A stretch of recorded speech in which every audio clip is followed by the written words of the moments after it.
we are essentially starting all over again. I know we did a really quick crash course last class, but I hope that the crash course got you excited about Revit. I hope that didn't make anybody nervous. So, I don't know, again, I hope it got you excited just to see the potential of what you can do in just like an hour or so. So now what we're going to do is essentially start that process again, but take it really slow over several weeks. And by mid-semester, so in about 6 weeks, I will be turning Revit over to you guys for your midterm to kind of do a small project on your own, really similar to what we're doing right now. And then after your midterm, I think we go straight into the final project. We might have one more little project before then. So the way that it's working right now, we've got 2 small projects that we'll be working on to essentially cover Revit. And then you're going to have your midterm and then essentially your final. So your midterm will be the first project you do on your own where I give you feedback, because remember, I've been looking at plans for a long time where you may have only looked at a few. And so I want you to learn from your midterm what you can improve on your final project. And your final project is your chance to really see what Revit. Okay, so that's kind of where we're going. So we're gonna take it slow, I hope. And remember, I am here for you guys, and we have a lot of lab time built in. So I want to make sure the concepts are clear to you, because these 2 small projects that we're working on are really the foundation, and then we repeat everything for the midterm, and then we repeat it one more time. So I think it's a really good opportunity to practice Revit. For those of you who have taken AutoCAD, if you remember, there's so much to learn in AutoCAD because it's so tedious that it's kind of like a one and done, because there's so much to get through in 16 weeks. We have 8 weeks to kind of get through everything, and then the rest of the 8 weeks to kind of repeat. So that's where we're going. So I think this is a great project to start with for a Revit project. And the reason why I like working on this project so much is that it's really similar to how you start an actual project. So when I was looking at Revit textbooks and other classes to kind of base our class on, essentially what the textbooks do is they give you a perfect house that's already modeled and you copy everything out of the book. And in reality, that's never how it works. As an architect who's been designing for years, I never put down my pencil and know exactly what walls I'm using, the measurements of every room. I don't have everything figured out. It's this process that takes time. And the reason why this is such a good plan for us to work with is that we can look at this plan like a digital sketch. So when you look at this, although it looks like it's kind of done in a computer, there's not a lot of information here. You know, there's basic room dimensions, right? But there's not a lot of information. There's just kind of some ideas in here that we can take off of. So it's a really great place to start. So again, starting from the beginning, can you guys tell me some of the things that we should start to think about or consider prior to starting a Revit project? You guys shout some of them out for me. Yeah, so first thing, template. So we went over architecture and residential. So where do you, with this project, just looking at it, where do you think you would start? Residential. Good, yeah, we're doing a residence.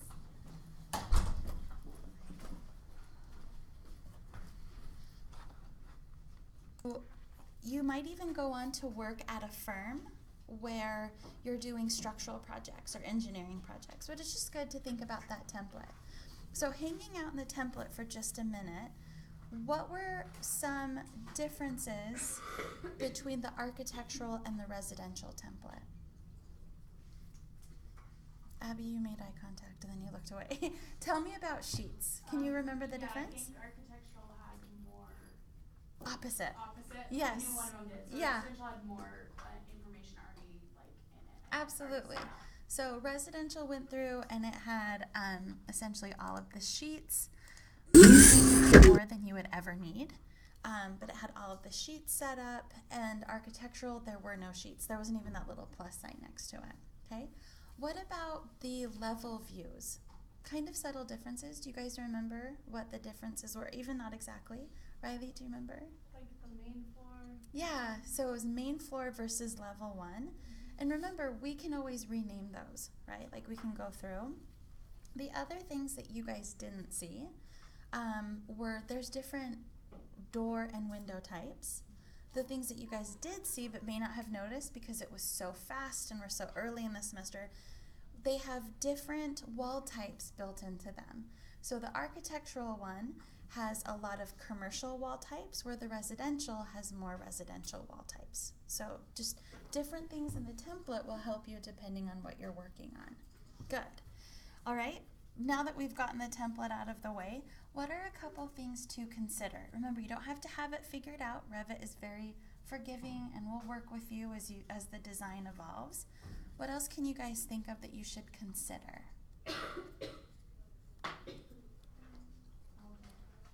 Wall types? Yeah, good. So what is the construction?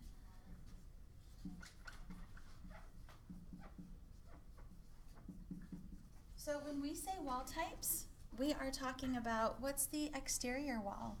What's the interior wall? Bless you. Which walls go up through how many levels? You know, which walls are just for one certain level? That was kind of a hint. What else should we consider? Levels, good. Levels is really important. Good. So we've got template, wall types, levels. Constraints. Yep, so when we're drawing, and I'm gonna come over here, and I'm gonna just put walls. So this is when you're drawing your walls. I'm gonna put the construction, so that has to do with our wall type. Constraints. And constraints refers to, so if we are looking at this room that we're standing in, so if you have access to a space and you can measure it, if it's an existing space. So Riley, you and I have a key and we measure interior face to interior face. Those are interior wall face dimensions. Sometimes you don't have access to a space. You have to go after hours. For some reason, you can't go inside the building. So in this case, if we measured from the exterior, then it's the exterior face dimension. Every once in a while, we might draw them center of line or center of wall, like if we already have all of our building done and we're doing an office bank and we want to make sure all of those walls are equal, we might do center face. The big takeaway here is that we're considering how we're drawing it, okay? So even though we haven't really put this into practice yet in Revit, other than that really quick crash course, are you guys comfortable with these concepts so far? Just as trying to see where we're coming from? Yeah? Okay, good. So with that, I think that's a good place to get started. There's probably a couple more things with walls. If you guys know them now, why don't you tell me? So when you're drawing your walls, first you should try to know what the construction is. If you don't know the construction, what can you use? So if I don't know if it's going to be like a brick wall or a drywall wall, what wall type should I use? Generic. Yep, just a generic wall type. Yep, so there's also that generic wall type that you can use. And today we'll learn how to go back and fill it in later. Okay, good. When you're drawing your walls, so we talked about the constraints as to whether it's snapping to the inside, the outside, or even in the center. What's another important thing to consider? Because remember, in BIM modeling, we're not just putting lines down, but we're physically drawing walls. You guys remember?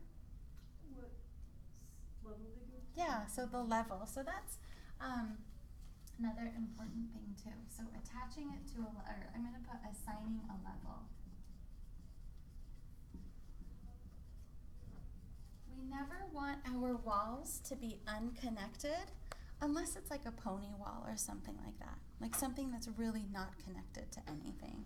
Because that way, as you guys hopefully saw in our crash course, if you quickly change your roof heights or your floor heights, rather than going through and have to manually change every wall, because it's attached to that level, it's just going to move up and down with it.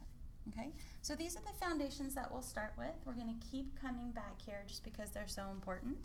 And now that we've gotten some of this information, what we need to do is take a look at this plan right here, and we also need to read through some of the project description, like the additional information and things like that. So I'm going to pause and give you guys just 1 or 2 minutes to read through, talk with your neighbor, and see if you can find some of this information for me, and we'll write it on the board. So tell me what you guys found out about the house. The ceiling is 9 feet in some places and 10 in others. Good. So we've got level-wise. Yeah. Well, can you tell how many stories it is? It's one. It's 1 level. So if I just sketch it out, I'm just going to do this simple box right here. We'll call this main. So we've got, was it 9 feet and 10 feet? Let's put There's covered 11-foot soffit on the side to Where was that? right next to the front courtyard.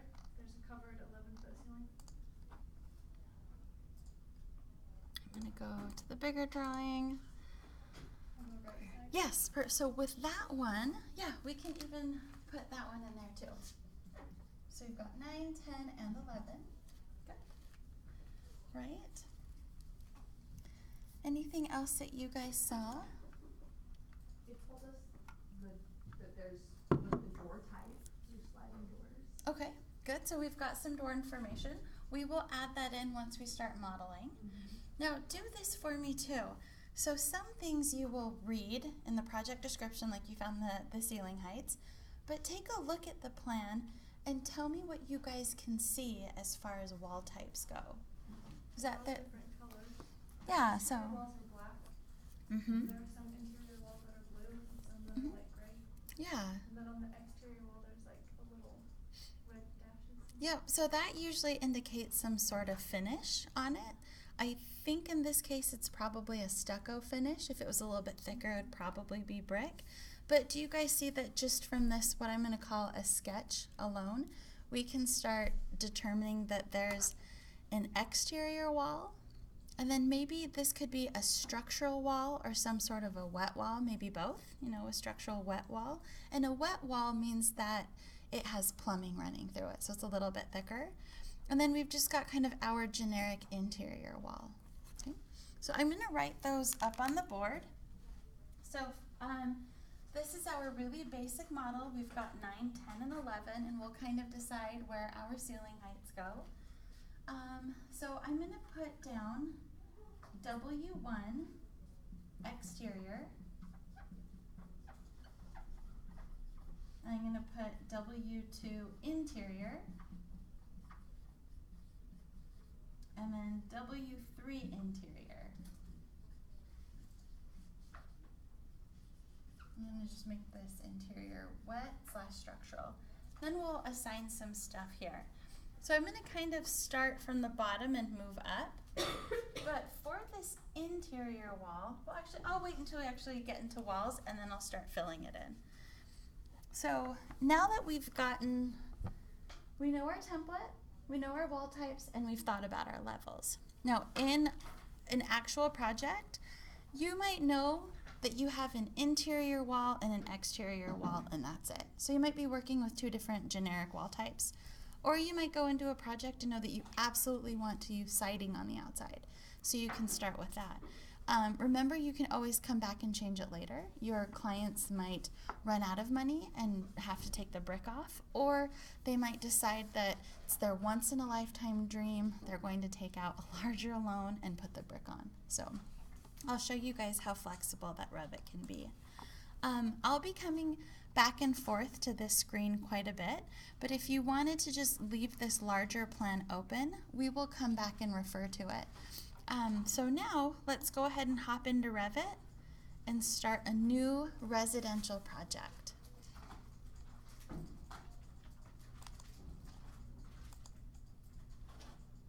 And remember, residential isn't listed here by default, so we will go to Browse, Residential, and then Open.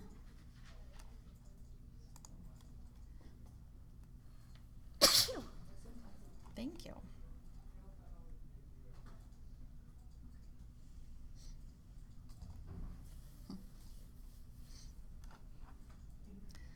everybody get a new project open okay? Not quite. I All right. clicked on the sample project, I think. Okay. So how do I get back out of there? So I would just close entirely. I don't know if you saw on my screen, I just hit the X where it said first floor. So let me catch up with you. If I was in sample architecture project, slowly, there's a couple different ways. Hit the X to close it, okay? And you could be in this screen and go to new. Or if you were in the old, like in the Revit screen that I was just in, you could hit the R for Revit and go to file new. Are you with me now, Heather?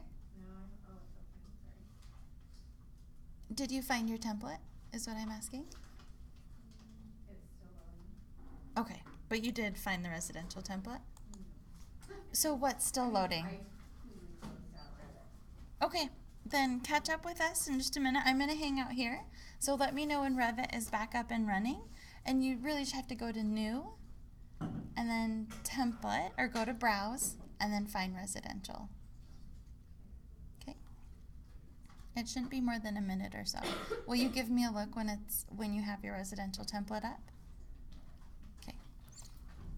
Now, one thing that I want you guys to do, and this is something that I'd like you to do at home and at here in the lab, Revit files will be different than a lot of other projects that you've worked on. And what I mean by that is, let me go through. Did they clear out? They may have already cleared out. Okay, let me show you this real quick. You may or may not have anything like this, but last week when we were in class, I saved a file called Revit Crash Course. Do you see that? And then right above it, I have this .001. It's just as big, and it could be saved a little bit before, a little bit after. Essentially what Revit does, as you're working, it's automatically saving full-size backups. And you have the ability to determine how often it does that. It should be usually set between 15, 20-minute reminders. Some people go 2 hours. I think that's frightening. I constantly hit save just so I don't lose my work, and I'll show you guys how I do it. But a couple things to remember is that when we start this project, I'm going to show you guys how to save the file, kind of where to save the file to be organized, and then how to change it so you don't have 10 backups. Some people had their backup log to 30, so they'd have 30 giant files, and they'd wonder where all their room went. So I think at most we need 3. You can do a little bit more, a little bit less, but at least try to have 1 backup file. Heather, did you get yours open okay? Okay, good. So let's do this. What I'd like you guys to do is go up to File, Save As, and then Project. And even if you just went to File, Save, it would do this. It would work the same way. And with you guys, will you click on My Network for me? So there's this little icon. It looks like a computer with a globe. My computer is running really slow today. I don't know what's going on. There's a little bit of lag. I'm waiting for this to populate, but I'm checking to see if you guys have a network drive. Does anybody see the network yet? It says entire network, is that what it's supposed to? You know, I don't know. I don't have anything in there yet. I'm going to hit cancel. Let's do this one other way. I just want to check one more place, and then we'll kind of cheat a little bit. Will everybody click on this folder down here at the bottom? Okay. Click on that folder for me. Heather, did you find it? I'm pointing to it, red dancing. Okay, so click on that, and then over on the left side, again, I'll dance on it, click on this PC.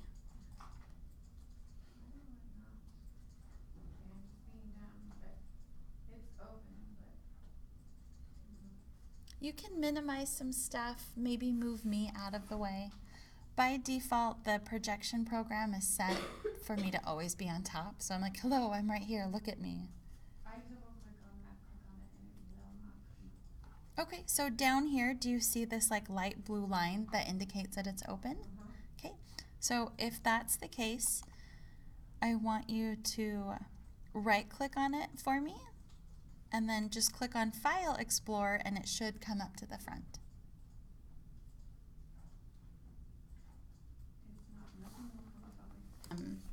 where and how to save.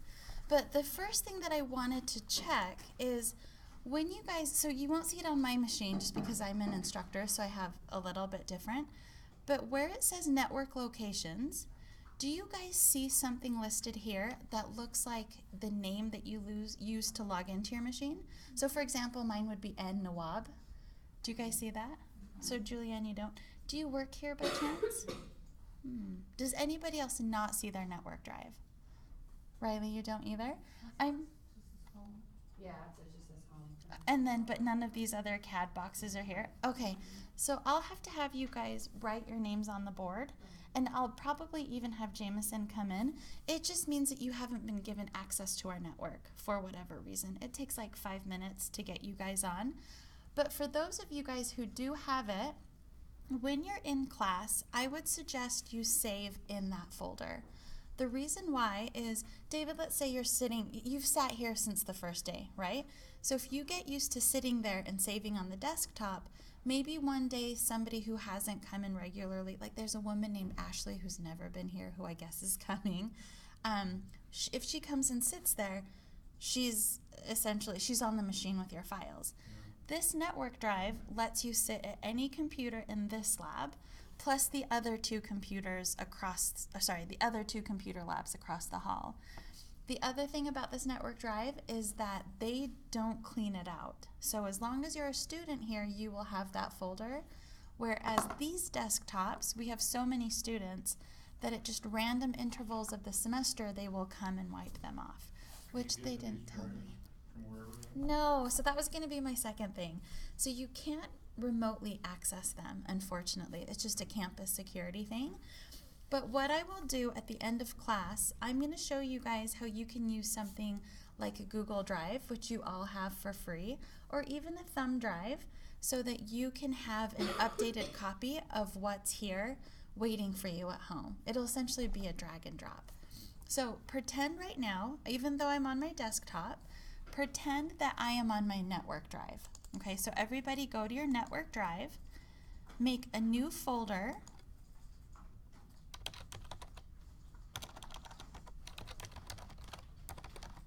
we're going to call it Revit 2370 Fall of 19. You guys will forget when you took this class, so this will help you remember. And I have lots of sections. You know, I can even throw Revit Intd for interior design, since I teach in both architecture and interior design. And then within that folder, okay, make a new folder and call it the tiny house.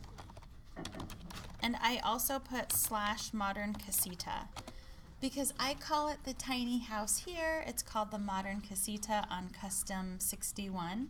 So you'll hear me calling it both. So hopefully you can still read both of these here.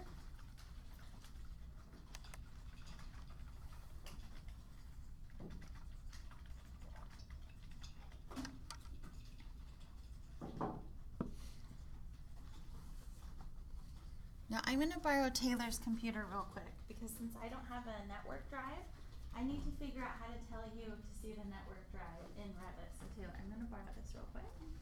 So good, you've got that. I'm going to go to File, I'm going to go to Save. Okay, we're going to do it this way. Okay, so Taylor saved me by letting me see her computer. Everybody back to Revit, if you don't mind, and come back up to File, Save.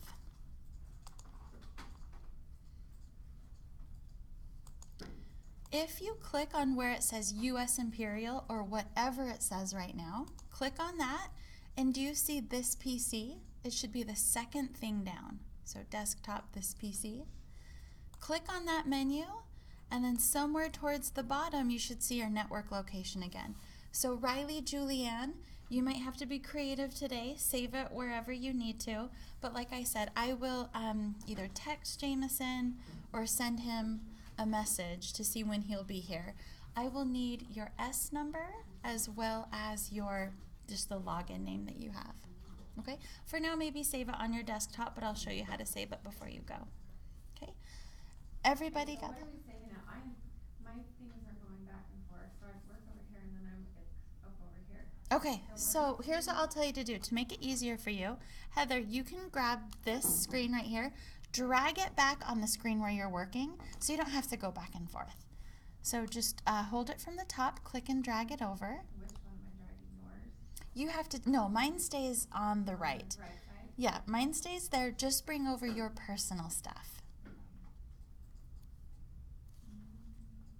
Okay. So, Heather, did you find your network location? Yes. Okay, I'm there. good. So then I go back into Revit, Mm-hmm. file, save as. Yep, project. Uh-huh. And then up here, Uh-huh. go to this PC. It should be the second thing down. Yep. And back one. And then down at the bottom, you should find yourself. I mean that in a very zen way. Find yourself, Heather. Okay. Pretend I did all of that. Remember, I'm not on the network. Now, let's do this. Let's name this 01 Tiny House. Since this is our first project. And do you see where it says options in this lower right-hand corner? Kind of dancing on it. Click on that for me. Maximum backups. How many do you guys get? 20. Isn't that ridiculous? 20 copies of this. So you're going to open your computer and be so confused. Like, is it 1, 2, 3, 4, 5, 6? Which one is it? Where do you get that to come on? Down here, bottom right corner. Do you see where it says options? Yep. Let's change our maximum backups to 3. Okay? So you'll have 3. That's a pretty good number. 20 is ridiculous. And then go ahead and hit save for me. Brooke, you sound worse. How is that possible? Don't be sorry. I feel bad for you.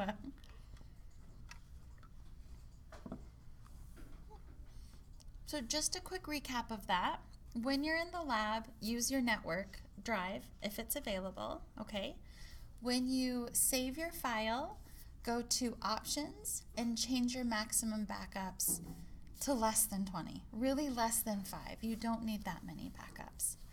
The other thing that you'll see me do quite a bit while we're in class, I hit Control S, I mean just incessantly, and I do that in every program. So Photoshop, AutoCAD, Control S is a quick save, so it stops you from having to go up to File, Save. So just get your fingers used to doing Control Save every few minutes. I almost do it almost after every command. I guess I just come from a generation where networks went down all the time, power outages, and it doesn't take more than once or twice, I can't believe it happened twice, of losing 2 hours of work. Or once my husband lost like 20 hours of work, and I was like, are you kidding me? Hit save, man. And he was like, I was just in the zone. Oh, it was just, it made me sick. He almost lost an entire project. It was so sad. So Is that Revit auto-save every few minutes? yeah, but sometimes it kind of gets in the way because you'll be in the middle of a command and it'll start to autosave. So I think the 15-minute autosave is great because it's kind of in the background, but like I said, just have OCD like me, Control S, Control S, Control S. And it's every program, so. I've never been able to get myself in the habit of doing that, but I've lost stuff too. So. Yeah, so in this class, I'll teach you. I'll have like a little timer set, ping, those like little workout timers to like change to the next exercise. It'll finally be useful to me. Okay, so now we're starting our project. We are about to start drawing walls.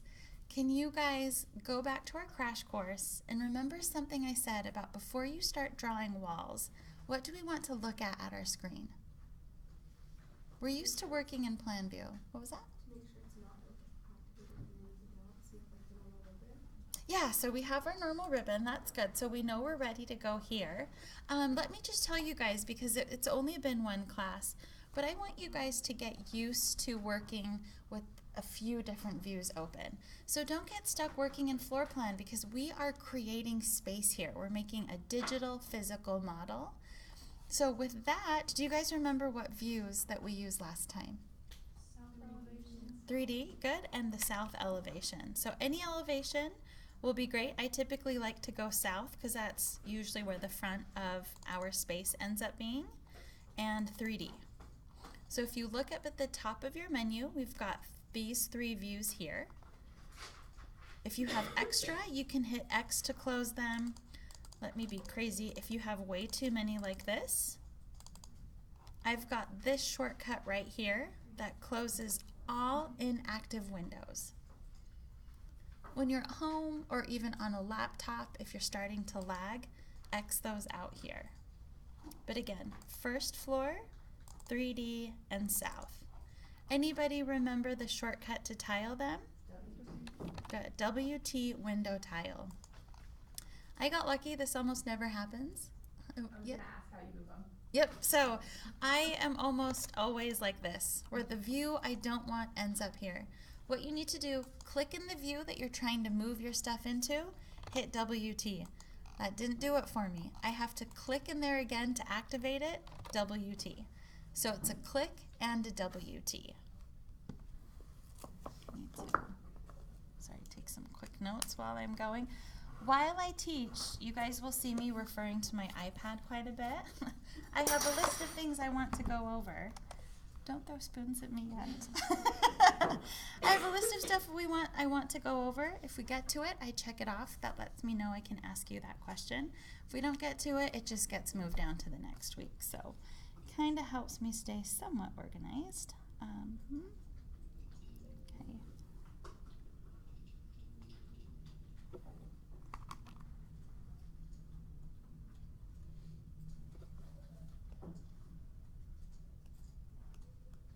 And my pencil's dead. I have to write like a person. Ooh. Okay.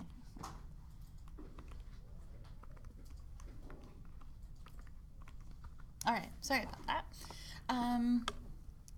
Good, so we've got our view set up. When you're cycling through, is there a, where do you wanna put your cursor in to get it to go to the big side? Oh, so you have to just click into it anywhere on the screen, Yeah. and then WT, click into it again, WT. Click into it again, WT. The reason why you have to do that, so let me do it one more time. So right now I'm on first floor. So I click into first floor and hit WT.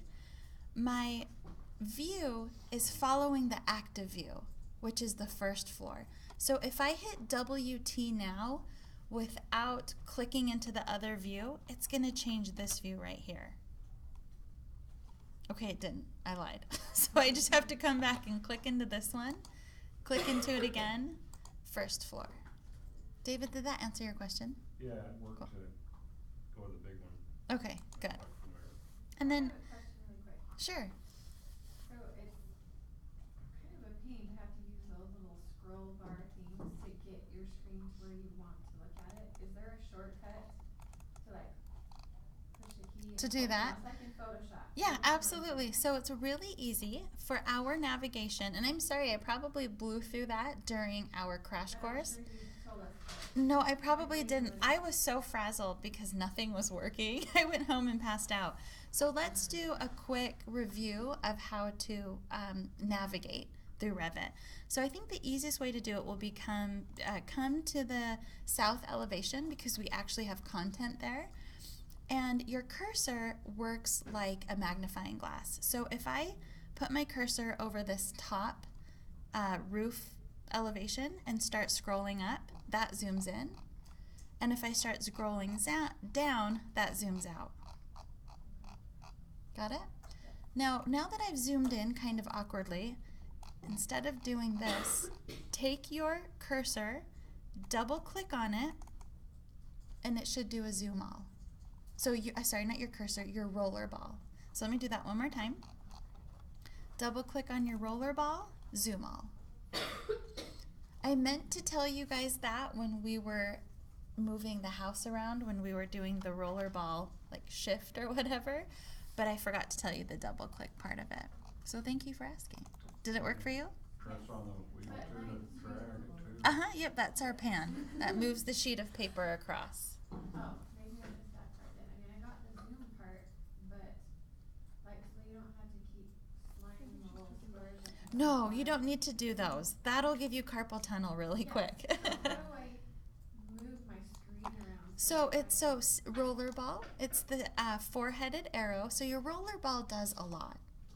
So right now, I know you can't see it on my screen. I'm just red on your screen right now, right? But when I press mine down, so press yours down, it should turn into a four-headed arrow. Oh, okay. Oh, that made me so happy. She likes it. Good. All right, so that's called pan. Okay.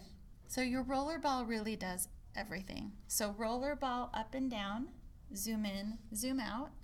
Press it down for pan. You know, that lets you just move the piece of paper. And then the double click rollerball, zoom all. Remember those, practice them. On your questions, there's kind of like a matching game where it's like, here's the functions, here's what the rollerball's doing. Line it up. So if you double click on the rollerball, it does this. If you do this with the rollerball, it does that. Got it? Okay. If you have more than one file open, how do you shuffle between them? So what you can, the easiest way that I do is I come up here and it tells me everything that's open. So for example, let's say I'm gonna cheat and go to the Revit sample project. Maybe, okay. So now here's Revit sample project in this little tiny window. And do you see that it's telling me I have in window 1, I've got the sample project, and then I've got all these tiny house windows. Okay. So for me, it's easiest to go up to this menu right here to see the different projects. Well, then we'll look for Yep. And then I'm just going to hit X it. to It close doesn't out of list that. another file menu, like some programs do. So. Yeah, this one, you know, I don't usually use, no, our It file kinda menu does. won't have them It does listed. off the side. It does, but it lists what has been recently opened. So this was where your window menu would be that I think you are asking for. Okay, so again, it's a summary of everything we see here, or everything that's open, including other projects. Every once in a while, we'll have more than one project open, but it isn't common. We're usually just sticking to one. Okay, so now that we've got our initial project set up, let's zoom in on our model and let's take a look at our levels and figure out what we're doing here, right? So this is our first project. We've got our first floor, and for the first couple projects, I like to be a little bit fancy with what we're calling the main level, just because I want you to see how they all connect to one another. So with this one, instead of it being first floor, this isn't very fancy. We'll call it main level for now. But remember that your first floor, do you see that when I highlight it, it's telling me where the first floor is being cut on the plan? And it also ties in to the name of it right here.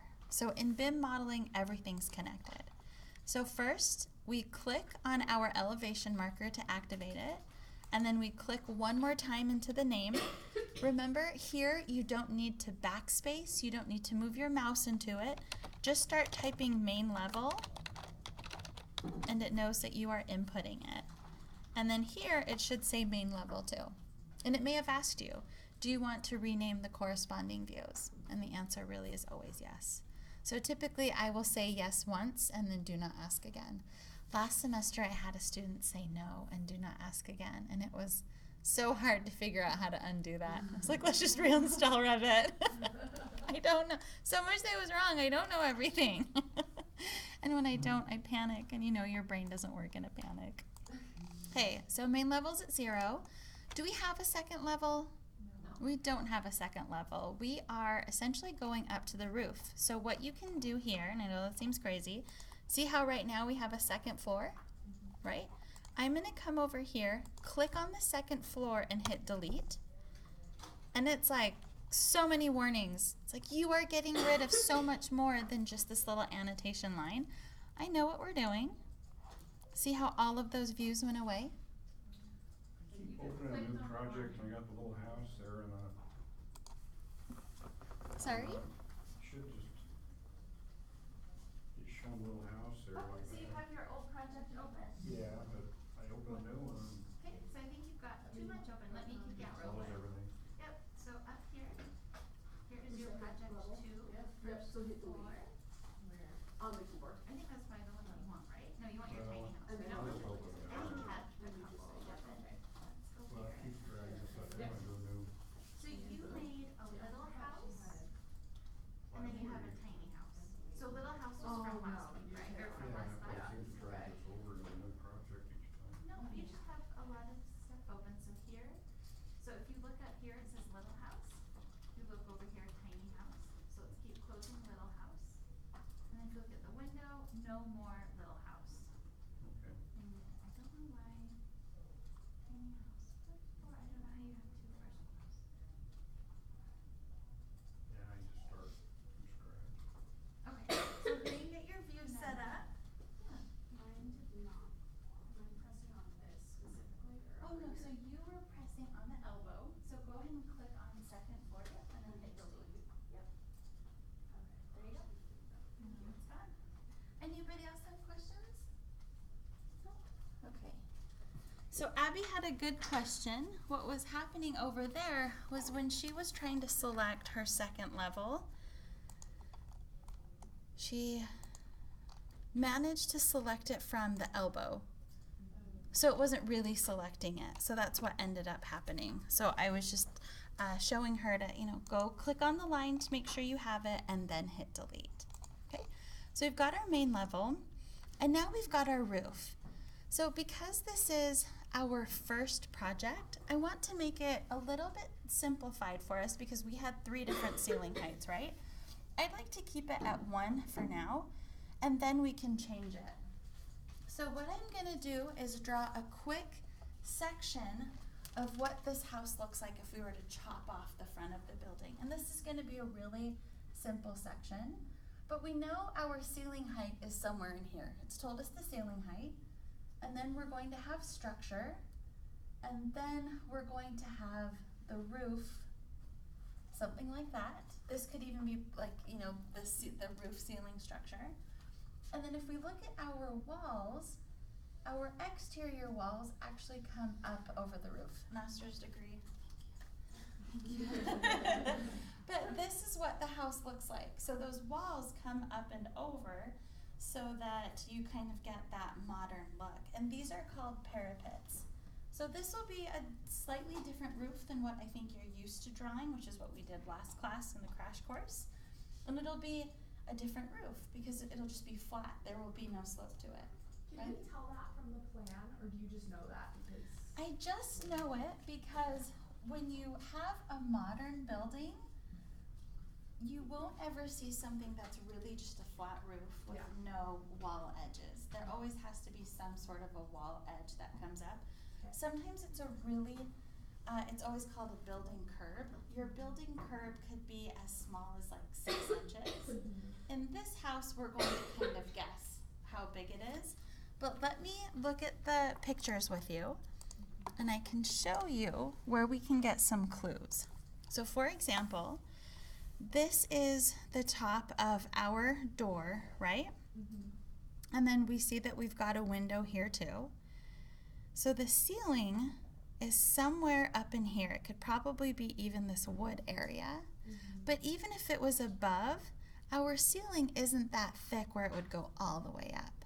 So that's why I'm pretty sure we have some sort of a parapet. How high, I'm not sure, but we do have a parapet in there somewhere. Okay.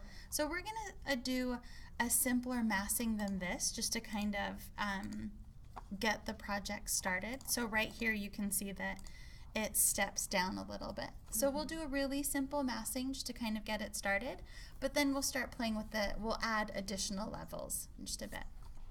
Okay, so do you guys see where we're going with this? Okay, so where do you guys want our roof structure to start? So we're gonna say that our roof structure and our ceiling is at the same level. Should we do it at 9, 10, or 11? 9? Okay.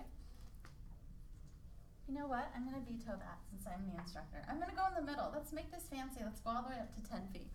Right? Let's have nice, tall ceilings. As soon as I put that there, I'm like, well, if we're really going to design this house, let's go all the way up. Okay. So we know that we're doing the 9-foot ceilings. How does that help us continue in our project? Yeah, so now we're going to put, Are you doing 9 or 10? good question. So we're doing 10, but where does the roof actually, You said 9-foot ceiling just now, though. oh, I know, but then, That's 1 foot lower. no, sorry. So somebody shouted out 9 feet, and then I said I'm going to make an executive decision and veto that, and I erased it and I underlined 10. So I'm sorry if you missed that, but I, And then you said 9-foot ceiling just now. did I just say 9 feet again? Yeah. David, I'm sorry, I won't be perfect all the time, but I'm gonna try. I'm so sorry. Well, I do want it to be 10. I hope I didn't lose you guys. Stay with me, okay? So we do want it to be at 10 feet, and this is where our roof will start. So the roof starts at how many feet? 10. Okay. Sorry if that was confusing. I should have just let you guys stick with 9. So we're just gonna type in 10, enter. Remember, we don't have to move the mouse. We don't have to click in afterwards and hit backspace. We just type in 10, enter. So looking here, we've got roof, main level, and foundation, and then we've got a basement. Are we gonna have a basement in this project? No. So the great thing is we can click on basement, hit delete, okay? And it also deletes all these floor plans. Let's also get rid of the basement footing and foundation.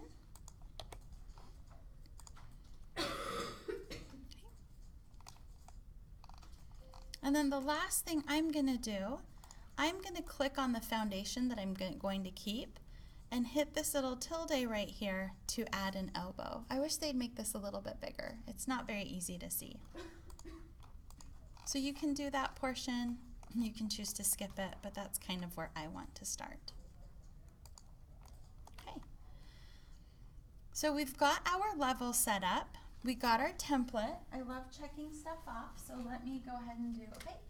We've got our levels, we've got our template, and now we can essentially start drawing and putting in our wall types at the same time. So I'm going to come back to our plan. Let me pause real quick. All right, so Point of the elbow. so before, main level was here, foundation was here. The elbow makes it so that you can drop the words but still have the line be connected where it was. Let me go back. So you can like see everything. Okay, so I'm gonna hit Control Z. See how foundation's blocking main level? Yes. Yep. So by adding that elbow, it drops the title down without moving where the actual location line is. So how do you add the elbow again? I'm sorry. Okay, click on the elevation line. You have to zoom in really close because they don't make it easy for you. Yeah. Do you see this little tiny squiggle? Add elbow. Click on the little tiny squiggle and it'll drop it down. Did that work for you? Yeah, actually. Okay. Okay. All right. So now that we've got our levels set up, we can actually start going into setting up our wall types and drawing our walls. Now I think this next part, how many of you have taken AutoCAD before? Okay. So this is where I will tell you, you don't know AutoCAD anymore, it won't help you. When you are in AutoCAD and hand drafting, you draw a line, you keep drawing a line, and it's pretty straightforward. But in Revit, especially right now, we have walls that we're going to put in here, and then we have more walls that we're going to put in right here. So see how even in Revit, or even in CAD, this would be a little bit weird to draw? This is going to be different from anything that you've ever drawn because we don't have an overall dimension right here. So instead of going through and trying to do the math to figure out the overall dimension, which we could do, what we could also do is just to start putting it in piece by piece at a time. So if we even wanted to, at least what I can do is give you guys, we can add up the overall dimension for this wall, but then start piecing it through for the rest of it. So you at least you have one exterior wall to start with. So with that, so we've got a 12.3 by 16.3. So we know that going across the top, we're starting with 12 feet 3 inches, right? Okay. In addition to that, we have a little bit of wall. Do we know how big that wall is yet? We haven't defined it. So we've got 12.3 plus something. We know we've got at least 5 feet, right? Right? So the 5 plus the 12.3 equals how much? 17.3. Okay, those are the exacts. And then in our kitchen, to the 17.3, which number do we want to add? 12. Good. So now we are at 29.3. Is that right? David, check my math. Am I right? 29.3? Yes? Okay, good. So we are going to be over 29 feet 3 inches because these are just the rooms and not these walls. So if you wanted to even sketch in a 30-foot wall, 32-foot wall, you can start filling stuff in and know that you'll have to pull back a little bit later. Okay? So let's do this. Let's all start with putting in our first wall, this 30-foot wall, and then we'll go through and add the others too. Everybody with me? Yeah? Okay. How do we start the wall command on the main level? WA. Good. So, walls, WA. And here we are at our first step, the construction of it. So let's pull down here and see what we have. Does anybody see something that says, we probably don't have, it's usually EIFS or stucco, but I don't think we have this one. We've got brick, wood siding, wood stud, wood shingle over wood siding and wood stud. I think what we can do, this is probably going to be the closest one to what we want because it's an exterior residence, okay? And we are going to update the wood to be a stucco siding in just a minute. Okay? So let's pick that wall right there. That's our first step. What else do we need to consider before we start drawing? Good. So is our height unconnected? No. What do we want this to be? Roof. Good. We're going to take it up to the roof level. And then location line, where do we want that to be? Right now we're kind of somewhere in the middle, right? We know it's not center line, but we don't have an exact line yet. We're just going to start by putting like a 30-foot wall down. Okay, so I'm going to put finished face exterior. As long as it's a finished face, we should be okay. And actually make it finished face interior. Sorry. Does that mean it'll measure from the interior? Mm-hmm. Okay. Yep, so it's measuring from the inside face. And then before we start drawing, I also want you to change down here at the bottom of your screen. I'm going to dance around for a minute. Right next to this 3D box, do you see how there's just like a plain rectangle? Mm-hmm. Change this to medium before you start drawing. So it should look like a checkerboard. So where you have a white rectangle right now, change it to medium to look like a checkerboard. Got it? I'm going to show you why that's really important in just a second. So now what we can do, we've got our wall selected. It's going up to the roof, finished face interior, and we've got our visual style set up. So now at this point, I can click and drag, and I'm going to move out 30 feet.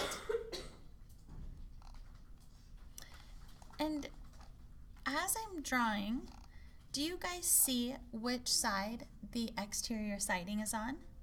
Is it on the top or bottom? It's on the top, right?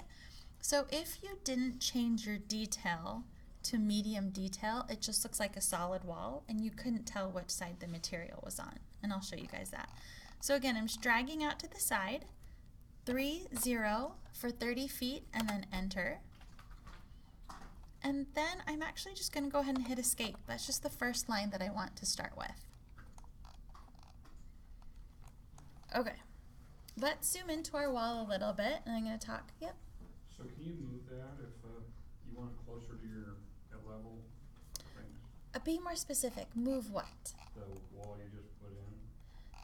So you want to move it like this? Yeah, because it just was way off to one side. You know, that part actually doesn't matter. So you can, what David is asking is you might want to center it perhaps. These are essentially cameras that are setting up what we're looking at for our elevations, but you don't need to be centered. It's just looking for structure. So whatever structure it sees, it's going to center on that. Okay? But wherever you drew your 30-foot wall, go ahead and leave it there. Zoom in for me, and I'm going to talk about visual styles for just a minute. So for me right now, it's really hard for me to see what is going on with this wall. Type in TL for me and tell me what happens to your screen. Yeah, so TL toggles back and forth between thin line and thick line. So thin line for me is so much easier to see on my screen. Okay, where thick line, it shows you the line weights of how you can print with it. So for those of you who took AutoCAD, you don't have to worry about line weights or layers. Everything is built in. Revit understands you have drawn a wall is thick. Or you have drawn something on the floor is light. So it takes care of all of that for you. For me, I like being in thin line. Now the other thing I wanted to show you now that we have a wall, if you move this back to coarse, see how it gets rid of all of the detail? You can't tell what side the siding went on. Or if you wanted to be really fancy, you could go to fine. Not a big difference here, but yeah, there is no difference. There are certain wall types and other elements on your floor plan that will get far more detailed.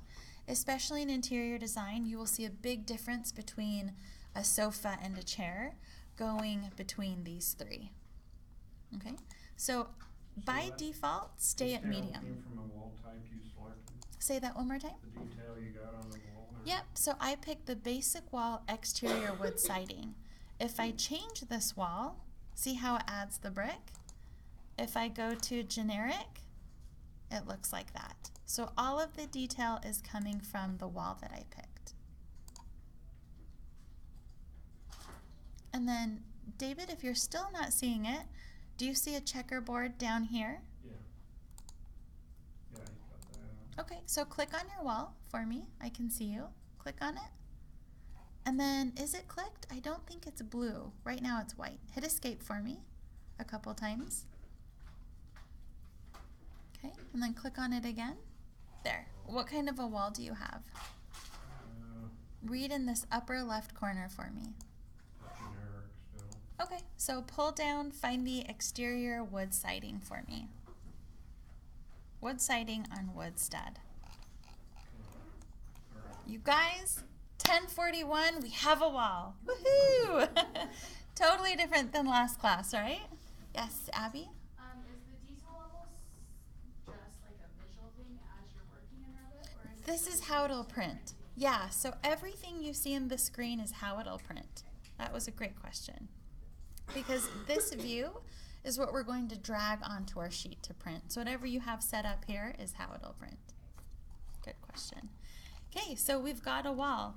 Now, what I'm going to do now is I'm going to show you guys how I would go through and draw the next walls. Because again, it's going to be different than what you've done before. Let's do this first, and we can all do this together. We all know that there's another exterior wall here. And how far down is that wall going to be? 16.3, right? So let's go to Revit. Now copy me, so click on your wall. So we didn't type in WA, right? We clicked on our wall. Type in the shortcut CS. That stands for Create Similar. What that does is whatever you've clicked on, whether it's a wall, annotation, dimension, whatever, it's going to make that exact same thing. So if you have 10 walls and you can't remember what wall it was and you don't want to go through all of your walls, click on it, type in what shortcut again? CS, it stands for Create Similar. And what I'm going to do now is come here to the corner. How do you get your arrow back and not have the little crown? How do I get my arrow back to not have the... It's waiting for you to draw. So hang on. I keep going back and forth to make points. So hang on one sec. So click on it. CS. So the crosshairs, that means that I'm ready to draw. I'm sorry you can't see it on my screen. I'm always going to be a red arrow just to be obvious. But look at my screen. I click and drag. My wall is on the wrong side. What do I hit to fix it? Good. Spacebar flips it. You can hit it 30 times. It's free. Do it as many times as you'd like. And then I'm going to pull down to let it know what direction. 16 feet is the apostrophe. It's right next to your enter key. You don't need to know anything else. So 16 feet 3, enter. Okay, where are ya? I'm going down. Okay, let me catch up with you. Pull down. Did you hit spacebar? Now just type in 1, 6. While I'm holding my mouse. You have let go of your mouse. It's just, you can do whatever. And Yep, 16. And then enter. And if it doesn't work, Control Z. So up there, our oh crap buttons, escape, Control Z. the feet first and give me 163 feet. Okay, I'm going to show you one more. Look on my screen. Are you looking at my screen? Are you zoned in? Okay, click to start, flip it. 1, 6 feet, apostrophe, 3, enter. Woohoo! You've got a lot of money. She's making a big estate. So Control Z should get you back. And keep hitting Control and Z at the same time. Okay. So I typed WX instead of WS. Mm-hmm. Now you got a reveal constraint thing I can't get rid of. I don't even know what WS is. What's WS? Let's find out. So you typed in WX? Okay, when in doubt, escape. Control Z. Control Y. I tried to escape.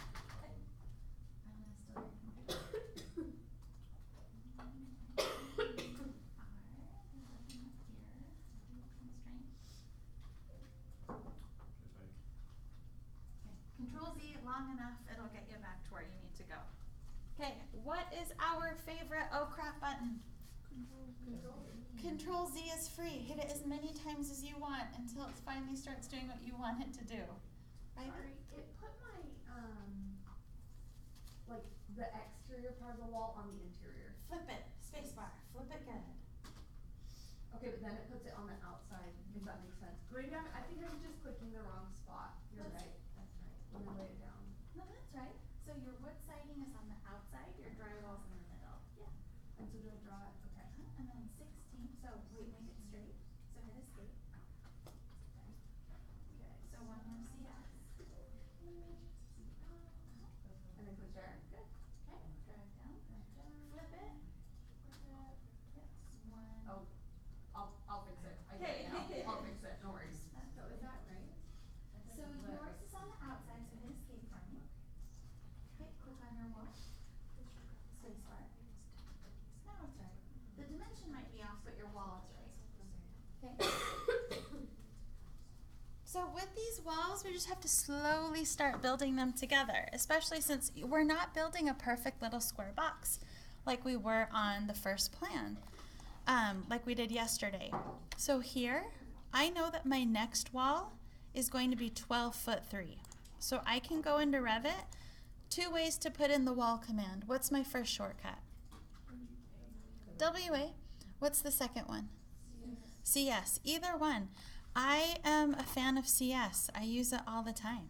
So I'm going to do CS, flip it to the outside, 12 feet 3. The other thing you can do if you don't like the apostrophe, 12 space 3 does the same thing. So the first number you put in is your feet, and then when you space, the next number you put in, it always knows it's your inches. Okay? So tell me again, if you don't use the apostrophe, what other key will let it know you're about to put in your inches? Space bar, good. So 12, space 3, enter. And then when you're done drawing, hit enter again, and then escape to get out of there. So the first enter just lets Revit know I'm done drawing, thank you. But it's like, you're in the wall command, so I'm gonna hang out here for a minute in case you wanna draw more walls. That's when you hit escape to get out. After hitting your dimension, Uh-huh. Hit what? Hit enter and then escape, or even escape, escape. We'll do the same thing. Yep. If not, it'll just hang out in wall for just a minute. Okay, so we're getting something. And remember, this is not going to be perfect the first time we put it in. We're going to put in as much information as we can, and then we're going to kind of come back and wiggle stuff. So we've got kind of this outer shell we've started. I think it would be good to move to the interior because this wall's coming up next, right? So at what location should this wall go? 12.3 over. Let's go back to Revit. Have we specified this wall type yet? Mm-mm. So what's my shortcut for a wall? Good. And here's what, I think this is what people miss most about CAD. I'm going to be completely honest. Did you guys use object tracking in CAD? It did not, it doesn't exist here. So here's what you have to do. You draw a wall. Whoops, don't draw that wall. Sorry. Maddie, Catherine, let me pause real quick. Can I come help so I don't lose you? Sorry. Okay, so for our next wall that we're gonna put in, let's take a look at our wall list up there. So our wall number 2, or sorry, we're putting in the wall 3, just an interior wall. So really simple. So what I can do here is type in WA. You guys can do the same thing. And let's look at our interior walls. We've got 4.5 and 4 3/4. We can probably just use the 4.5. It's not a firewall. So the 1 hour means that it's a 1 hour fire rating. Okay, do you guys see the 4.5 partition? Okay, so when I look at my plan, I know that it is on the inside 5 feet by 9'6". That's what we're going to get to eventually. So the part that I'm going to draw now is that I know that it's going to be 9 feet 6 inches down. So I'm going to click anywhere, pull down 9 space 6 or 9 feet 6. Enter. Yes, I should have, sorry. I had a couple things on my mind right there. Thank you for catching me. So I'm going to start that over. I completely hit Control-Z. So for the height, I also want this to go up to the roof.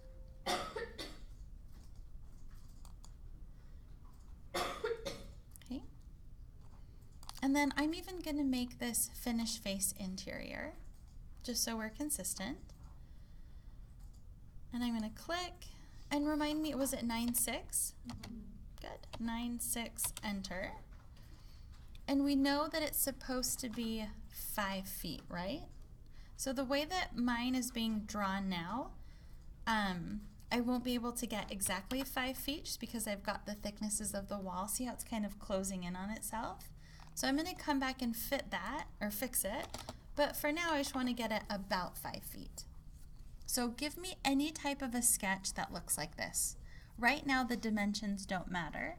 We're about to come and fix that.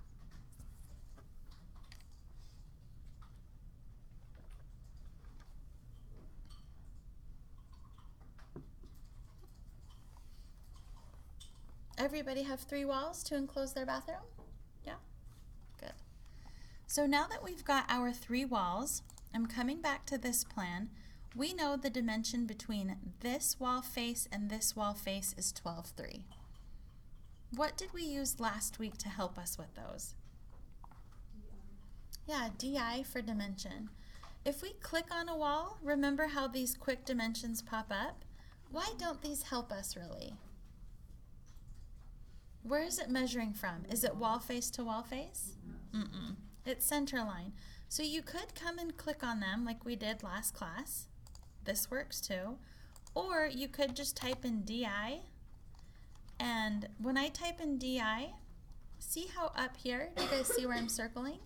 Change that to wall faces and it'll make your life so much easier. Okay.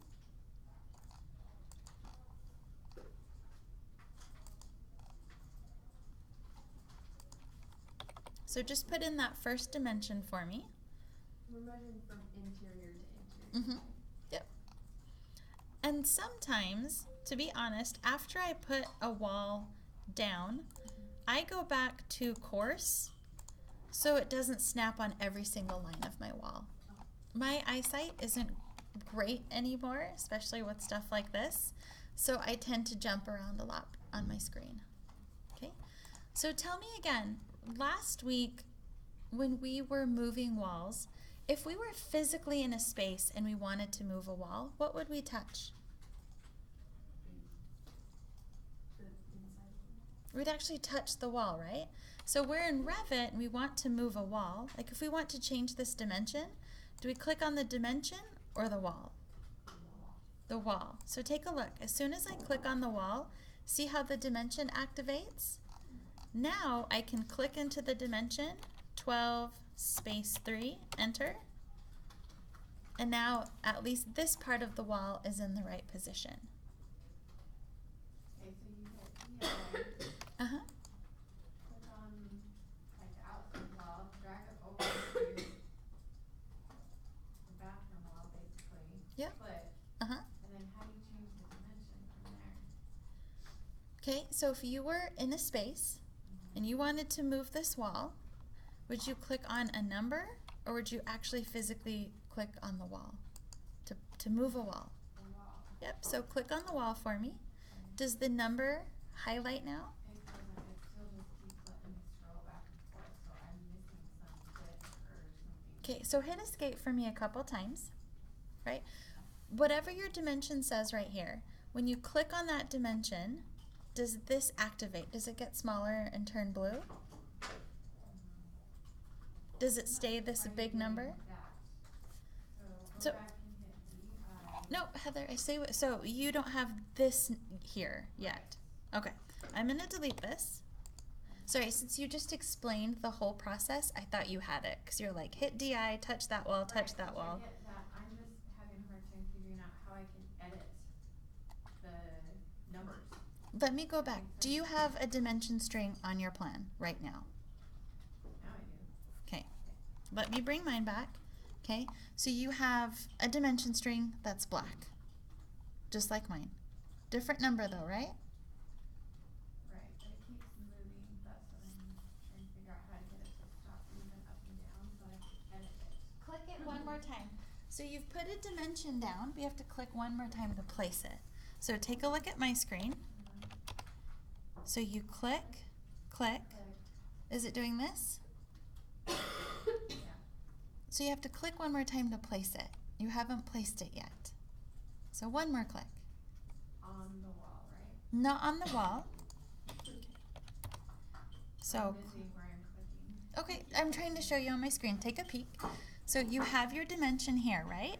So let me show you what happens. If you click on another wall, it's going to keep measuring. If I click here, it's going to keep measuring.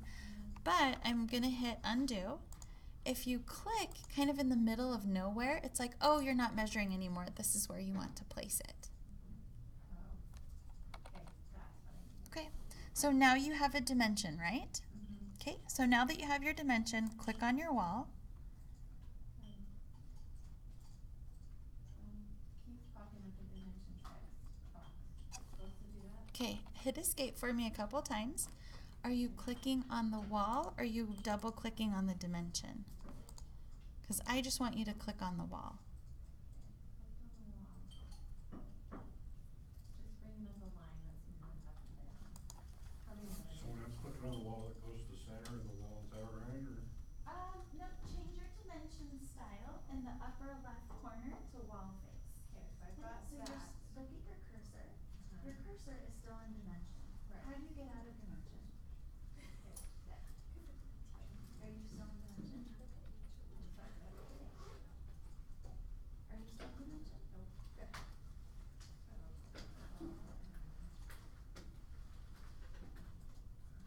But it's actually 12. I hadn't gotten that far. So David, did you fix your wall center line? Okay. So to change this now, you click that? Yep, but you have to make sure that you are out of dimension.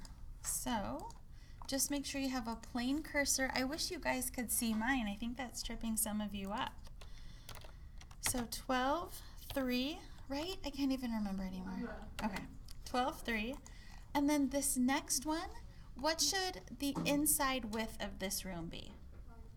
Okay, what should the inside height of this be, wall to wall? Let me put up a cheat sheet. Okay, I want you guys to do that portion of it.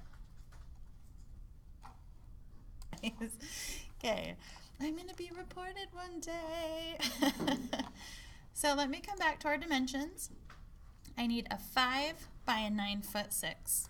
So using what we did before, and this is really common in Revit, this is how you'll shape almost every space. You can click on a wall and a dimension string might pop up, and you can click on these witness lines 1 or 10 times until it's finally what you want. And I can change this to be 5 feet. Okay. The way that I work, I put in a dimension, so DI. I click on the inside, and then I have to click once more to place it. Unfortunately, you can't see it on my cursor right now, but I am still in dimension mode. So while I'm still in dimension mode, I'm going to place a dimension from here to here. Okay, click once more to place it, and now that I'm done dimensioning, what key should I hit? Escape. And so it's done dimensioning. You can't see it on my screen. I still see a dimension waiting for me, so I'm going to hit escape again. Okay. Once I have a cursor, now I can go through and start grabbing walls and moving them. So here's my question to you. If I know that I want this to be 5 feet wide, do I click on A or do I click on B? Why does it make a difference whether I click on A or B? It's going to take up space in the other room. Yeah. So if I click on A and type in 5 feet, I'm moving the wall into the living room where I already had the 12.3. So remember, we're creating space. If you are in that house and you know that this wall stays put, touch the wall that you physically want to move out of the way. You're really creating space. And look, I can even see it right here. Okay, so here, 5, enter. And then this wall, I've looked at it 10 times. How many semesters? I still don't remember. 9, 6. Okay, click 9, space 6. I'm a fan of the space. So I get that you click on the wall, Uh-huh. and then where am I clicking to edit the Dimension? dimension? The actual dimension. So look at my screen. See how 5 is like nice and proud? Then when you click on it, it's like, oh dang it, it's gonna change me. It hides, it gets really small. Is it weird that that's how I see my computer? I like always give it little characters. So I see it hiding from me, like don't change me. I love being who I am. But it's gone. Okay, so let me look at my plan again. I've got a 9'6" bathroom. Is this wall correct? No, right? So this is our second wall type. Wall 2, the interior wet or structural. So the thing that's great about Revit is I can grab this wall right here, come up to my drop down, and let's make this the 6.5 partition. And just because of how I drew it, it did take up space to the left when I didn't want it to, but I can easily move it back. So again, let me go back here. I grab my wall that I want to change, and where do I go from here? Where are all of my walls? My properties menu. Good. So this wall, I want to change its properties. It's not a 4.5 partition wall. It's a 6.5 partition wall. Okay. How can I physically tell that that wall's properties have been changed? It's bigger, right? Just the dimension of it. It got thicker. And I still need to do some house cleaning. I grab this wall. And Change it to 6.5, is that what you said? yeah, I grabbed the 6.5. Okay.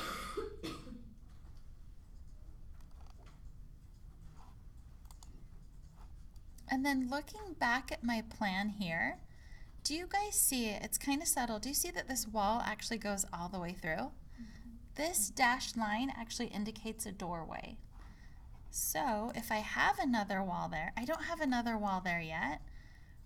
When you click on a wall, do you see this little blue dot that pops up? If you hover on it, it'll say drag wall end. So click, look for the blue dot, and I'm just going to drag and see how it's telling me that I've lined up. Those blue tracking lines come up. You can just stop it there and wait until you fill in the rest of it. So what if my dot is like in? Where's the panel now? So it just means that your wall was drawn like that versus that. Does that matter? No, in this wall it's non-consequential because it's a symmetrical wall. Both sides are the same. This wall would matter. See how I have siding on one side but not the other? So in this case, as long as this dimension is right, 5 feet, then I can drag it down from either the left or right. And again, I'm dragging down until I see it line up there, and I'm just going to hang out here for a minute. Okay, so what we're going to do with the rest of our class time and with the rest of lab time, I'm going to leave this up or I can stop projecting completely. But what I want you guys to have done before next class, so you can work on it over the weekend, you can stay and work on it in lab, but I want you guys to go through and finish the rest of this with those same techniques that we used.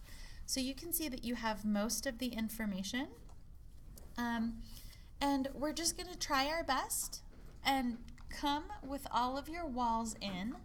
We're going to kind of adjust everything so that we all have basically the same plan, and then we'll start adding doors and windows and making some more adjustments. This is what I want you guys to work on. So this is just the exercise portion. In addition to that, your assignment will be to do this exact same thing, but you're doing all of this on your own, okay? The floor plan that you'll be working on is really similar to the tiny house. I haven't published it yet. So the reason why I don't publish all of my assignments, they're all here. They're waiting for us. But I have had too many students see, oh, the assignment's up, I'm gonna go up and do it. But they don't change their center lines. They don't think about their elevations, so they have to start over. And the other thing that this allows me to do is if there's something that we don't get to, like if we didn't get unique wall types created, I get rid of that, right? We aren't using unique wall types. We're using what's out of the box with Revit. So this is coming off for this week. We'll look at it next week when we come in. But your house plan for your homework, it's almost the exact same thing, but it is a 2-bedroom. Right, so do you guys see kind of the similar, I mean, even on the outside, I'm pretty sure that most of these are the same renderings with more interior renderings. So this is the floor plan. So let me go to the bigger one again. This is the floor plan that you guys will be doing on your own at home. So when you come in next week on Tuesday, you will just have this Revit file that you'll be turning in. Okay, we're not going to do PDFs yet, but just turn in this Revit file, and then you'll also be turning in this Revit file, and when we get in class, I will actually teach you how to put the plan on a sheet and turn in the PDF. Okay? Any questions about what's due before class? Do you need to turn in a PDF before class? No, just your Revit files, and I'll make a note of that. David? We're doing the walls on this one we're working on now. Mm-hmm. Then this other plan too. Yeah, so you have an in-class exercise and then an at-home assignment. Okay. Okay. Riley, what was your question? So my question was, there's like some outdoor living spaces Yeah. on there. Mhm. Do you want us to include that, or are you really just looking for like the exterior? For walls now, and it's the just the interior? walls. Yeah, so we will eventually add those outdoor spaces, but for now, it's just the walls. So for example, you can add these walls, because they're walls, but the planters, if you want to add low walls and call them planters, sure, but Okay. we'll eventually get to those. Okay, but for now, just kind of focus on Yep. the structural. Yes, and really the things that I will be looking for are these things that we wrote right here. What template did you use? Did you consider levels? Did you think about your wall types? What were your constraints set to? And how exact did you get with your information? So on that note, one thing that I would like you to do in your Revit file, keep your dimensions on your plan. So if you accidentally delete dimensions, make sure each room has their dimensions on it. Okay? So do you just want just the walls on both of them, or do you want? Yeah, I just walls on both of them. When we get back next week, so next week we're going to spend the 2 days finishing up these plans. We're going to spend some time learning how to print, how to put in windows and doors. And putting in windows and doors is the exact same thing, but just one's a door and one's a window. But I'm going to teach you guys how to use dimensioning to position it correctly and how to center things too. So right now I really just want the skeleton, which are the walls of the building. Okay? And they're both due Tuesday? Yes. Okay.